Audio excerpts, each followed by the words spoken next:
Magandang araw po, welcome po sa aking channel, Nov9 TV.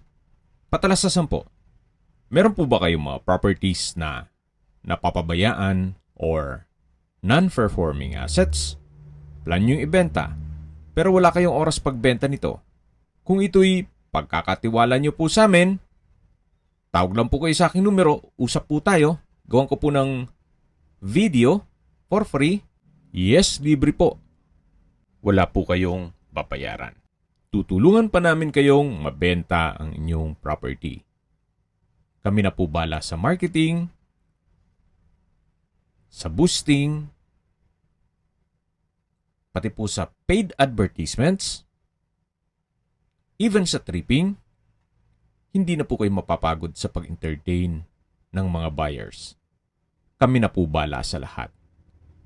Tawag lang po kayo.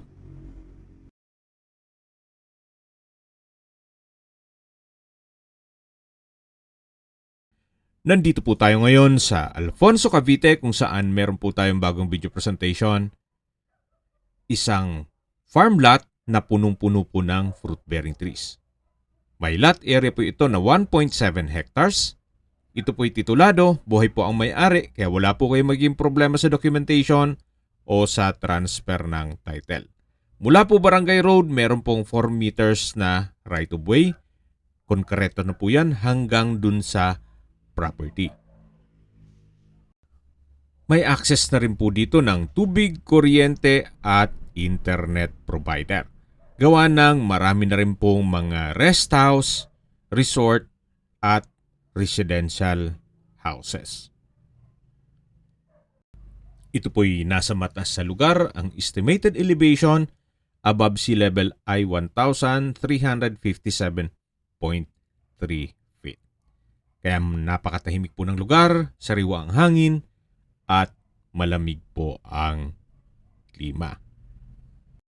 Mula po sa Provincial Road, wala pa pong 1 kilometro papunta dito sa property. Mamaya po sa dulong parte ng video, pag-usapan natin ang distance, location, at travel time, pati presyo nito. At nandito na po tayo sa lupang binebenta. Punong-puno po ito ng fruit-bearing trees. Gaya ng nyog, langka, rambutan, santol, saging, mangga, dragon fruit, at marami pa pong iba. Hindi nyo na po kailangang magtanim, i-maintain nyo na lang po yan. At sa dulo pong parte nitong property ay meron pong ilog. Pero sa ngayon, hindi po natin ma-videohan gawa ng medyo masukal po yung area. Pero upon tripping, pwede naman po nating i-check yan. Kaya sa mga naghahanap po ng isang malaking sukat ng lupa at punong-puno po ng fruit-bearing trees at sobrang tahimik, walang ganong kapitbahay, ito na po yung hinahanap nyo. Marami po kayong pwedeng i-project dito. Pwede po itong gawing private farm resort. Lagyan nyo ng mga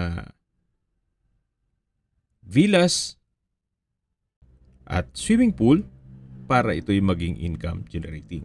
Pero kung ayaw nyo naman pong magnegosyo, pwede naman po itong gawing farm estate para buong pamilya nasa loob ng isang compound. Kung malayo pa naman ang inyong pagre-retiro, pwede naman po kayong mag-land banking muna. Then, after 5 to 10 years, i-flip nyo na, baka times 3 or 4 na po ang magiging presyo nito.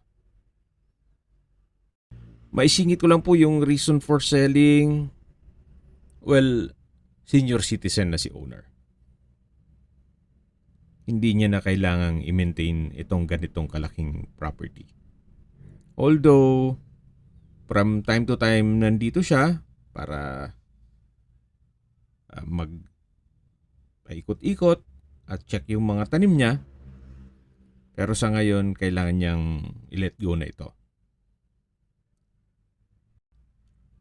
Nasa gitnang parte pa lang po tayo. ng property. At yung dulong-dulo po nito ay yung slope na area na papunta naman sa ilog. Okay, sa distance, location at travel time portion na po tayo. Mula po sa bayan ng Alfonso, ang distance is 2.5 kilometers at ang travel time is 7 minutes. Kompleto na po doon gaya ng public market, groceries, convenience store, remittance center, bank, schools, church at hospital. Yan po yung lagi kong binabanggit sa inyo na dapat nyo i-consider sa paghanap ng property ay yung meron pong malapit na hospital. Hindi ko naman po sinasabing sakitin kayo. Yan naman po for emergency purpose lang naman. At mula naman po sa Alfonso Bypass Road, ang distance is 3.2 kilometers at ang travel time is 8 minutes. Mula naman po sa Alfonso Arc, ang distance is 10.7 kilometers. Ang travel time ay 12. Mula naman po sa Mendez Crossing, ang distance is 14.9 kilometers at ang travel time is 11 minutes. Mula naman po sa Tagaytay Rotonda, ang distance is 20 kilometers at ang travel time is 44 minutes kasama na ang traffic. At mula naman po sa Calax, ang distance is 31.1 kilometers at ang travel time is 56 minutes. Mula naman po sa Manila o sa airport, ang distance is 65.3 kilometers at ang travel time is 1 hour and 57 minutes. Yan po, mula po dito sa property, meron na pong concrete road going to Barangay Road.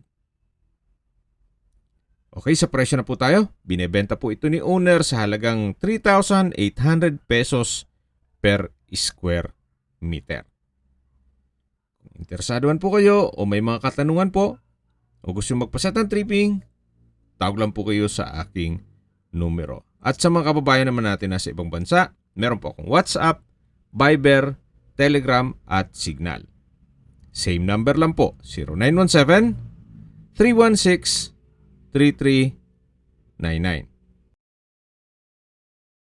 Sa mga nagtatanong naman po ng aming Facebook, meron po aming Facebook page na Nov9TV at Facebook Real Video. Meron din pong TikTok at Instagram. May ibang YouTube channel po kami, the Nov9TV channel, Nov9TV Listings, Nov9TV On The Spot, Nov9TV Updates, at Nov9TV House Rental. Sana po naibigyan nyo ang video presentation. Paki-like and subscribe na lang po sa aking channel para ma-update din po kayo sa aking future listings. Kung sakali po hanap nyo yung mas malaking sukat ng lupa, meron din po kami ibang listings na pwede nyong pagpilian. Huwag po kayong mag-atubiling tumawag sa amin. Then, let us know your budget para malaman namin kung anong property pwede naming ilog sa inyo. Sa lahat pong viewers, subscriber at nagtiwala po sa amin, salamat po sa suporta. Ingat po kayo lagi at yung pamilya. Maraming salamat po.